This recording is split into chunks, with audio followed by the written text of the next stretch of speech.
Adventures of Tom Sawyer by Mark Twain. Chapter 24. Splendid Days and Fearsome Nights. Tom was a glittering hero once more, the pet of the old, the envy of the young. His name even went into immortal print, for the village paper magnified him. There were some that believed he would be president yet, if he escaped hanging. As usual, the fickle, unreasoning world took Muff Potter to its bosom, and fondled him as lavishly as it had abused him before. But that sort of conduct is to the world's credit, therefore it is not well to find fault with it. Tom's days were days of splendor and exaltation to him, but his nights were seasons of horror. Injun Joe infested all his dreams, and always with doom in his eye. Hardly any temptation could persuade the boy to stir abroad after nightfall. Poor Huck was in the same state of wretchedness and terror, for Tom had told the whole story to the lawyer the night before the great day of the trial, and Huck was sore afraid that his share in the business might leak out yet, notwithstanding Injun Joe's flight had saved him the suffering of testifying in court. The poor fellow had got the attorney to promise secrecy, but what of that, since Tom's harassed conscience had managed to drive him to the lawyer's house by night and wring a dread tale from lips that had been sealed with the dismalest and most formidable of oaths. Huck's confidence in the human race was well nigh obliterated. Daily, Muff Potter's gratitude made Tom glad he had spoken, but nightly he wished he had sealed up his tongue. Half the time Tom was afraid Injun Joe would never be captured, the other half he was afraid he would be. He felt sure he never could draw a safe breath again until that man was dead and he had seen the corpse. Rewards had been offered, the country had been scoured, but no Injun Joe was found. One of those omniscient and awe-inspiring marvels, a detective, came up from St. Louis, moused around, shook his head, looked wise, and made that sort of astounding success which members of the craft usually achieve. That is to say, he found a clue. But you can't hang a clue for murder, and so after that detective had got through and gone home, Tom felt just as insecure as he was before. The slow days drifted on, and each left behind it a slightly lightened weight of apprehension. End of Chapter 24. Chapter 25. Seeking the Buried Treasure. There comes a time in every rightly constructed boy's life when he has a raging desire to go somewhere and dig for hidden treasure. This desire suddenly came upon Tom one day. He sallied out to find Joe Harper, but failed of success.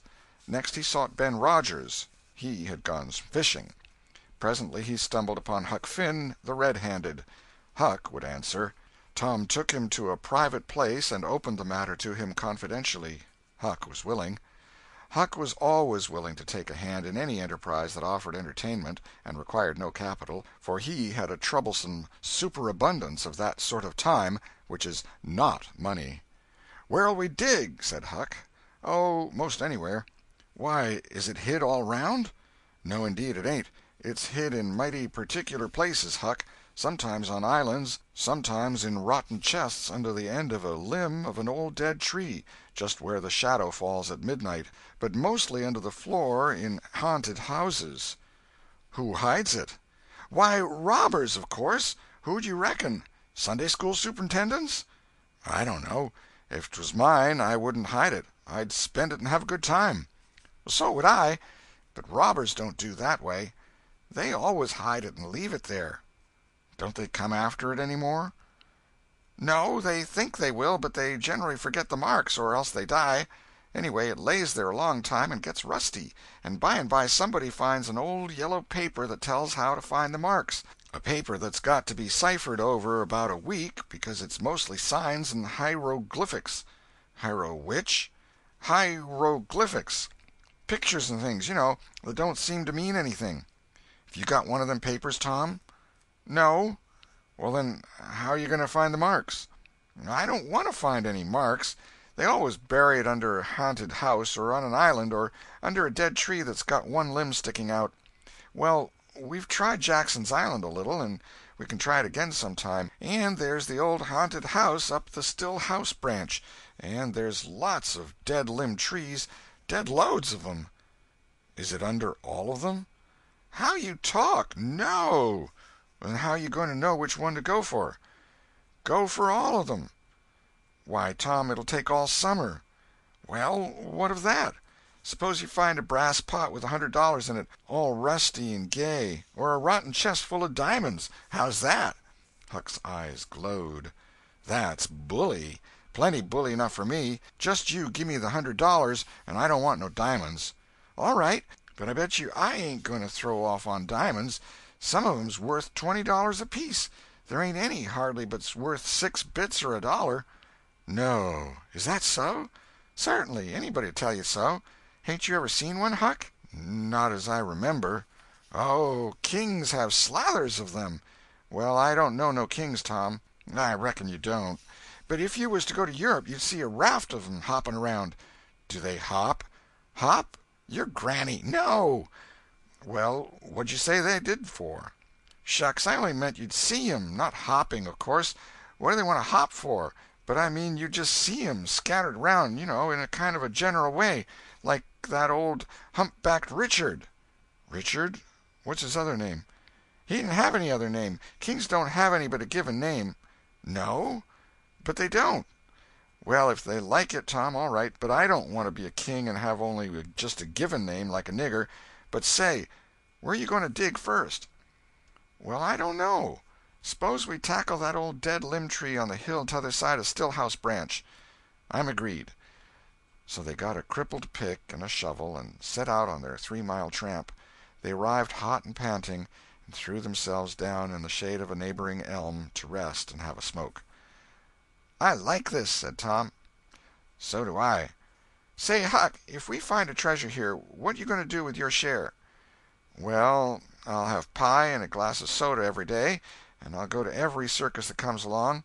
I bet I'll have a gay time." "Well, ain't you going to save any of it?"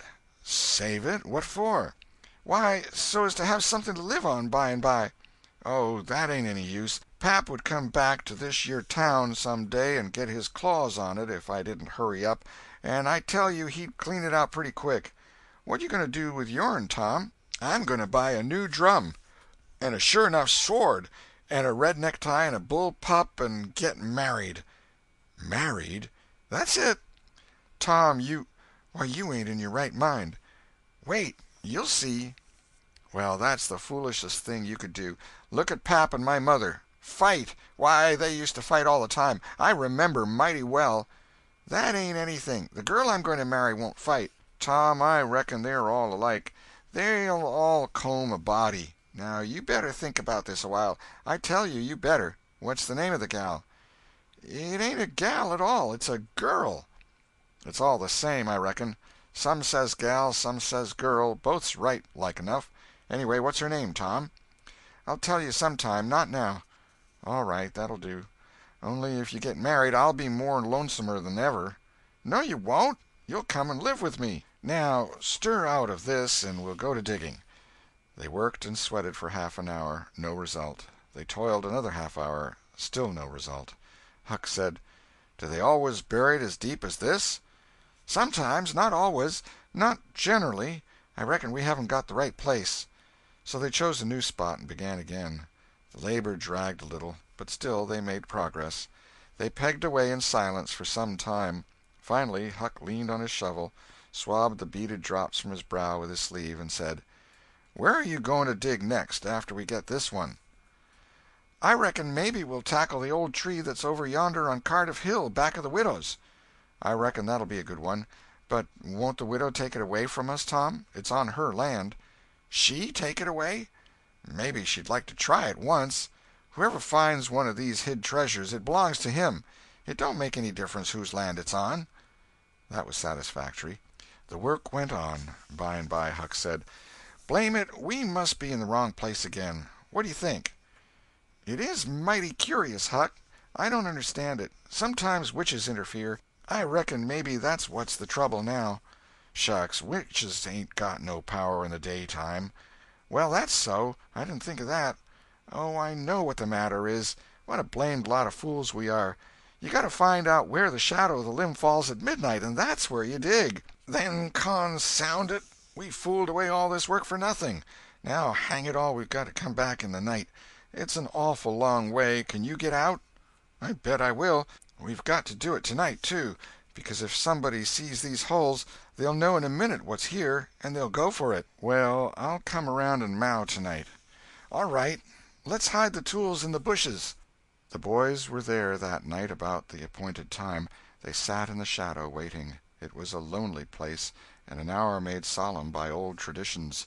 Spirits whispered in the rustling leaves, ghosts lurked in the murky nooks, the deep baying of a hound floated up out of the distance, an owl answered with his sepulchral note. The boys were subdued by these solemnities, and talked little. By and by they judged that 12 had come.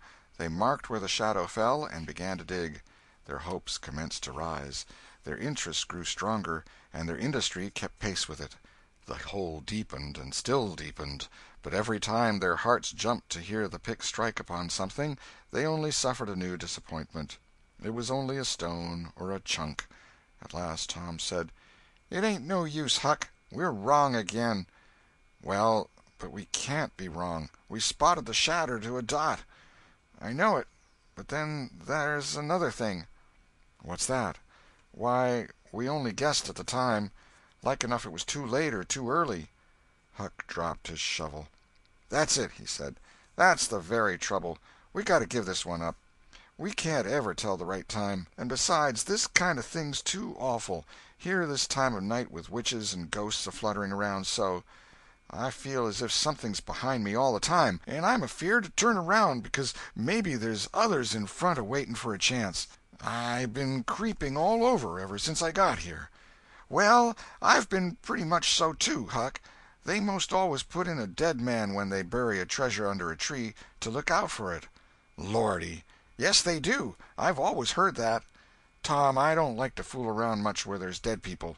A body's bound to get into trouble with 'em, sure." "I don't like to stir 'em up, either. Suppose this one here was to stick his skull out and say something." "Don't, Tom, it's awful." "Well, it just is. Huck, I don't feel comfortable a bit." "Say, Tom, let's give this place up and try somewhere else." "All right, I reckon we better." "What'll it be?" Tom considered a while, and then said, "The haunted house. That's it." "Blame it, I don't like haunted houses, Tom. Why, they're a dern sight worse'n dead people. Dead people might talk, maybe, but they don't come sliding around in a shroud when you ain't noticing, and peep over your shoulder all of a sudden and grit their teeth the way a ghost does. I couldn't stand such a thing as that, Tom. Nobody could." "Yes, but, Huck, ghosts don't travel around only at night. They won't hinder us from digging there in the daytime." "Well, that's so. But you know mighty well people don't go about that haunted house in the day nor the night."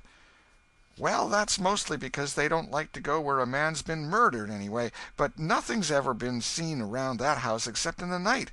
Just some blue lights slipping by the windows. No regular ghosts." "Well, where you see one of them blue lights flickering around, Tom, you can bet there's a ghost mighty close behind it. It stands to reason, because you know that they don't anybody but ghosts use 'em." "Yes, that's so. But anyway, they don't come around in the daytime, so what's the use of our being afeard?" "Well, all right, we'll tackle the haunted house if you say so, but I reckon it's taking chances." They had started down the hill by this time. There, in the middle of the moonlit valley below them, stood the haunted house, utterly isolated, its fences gone long ago, rank weeds smothering the very doorsteps, the chimney crumpled to ruin, the window sashes vacant, a corner of the roof caved in. The boys gazed a while, half expecting to see a blue light flit past a window. Then, talking in a low tone, as befitted the time and the circumstances, they struck far off to the right, to give the haunted house a wide berth, and took their way homeward through the woods that adorned the rearward side of Cardiff Hill. End of chapter 25.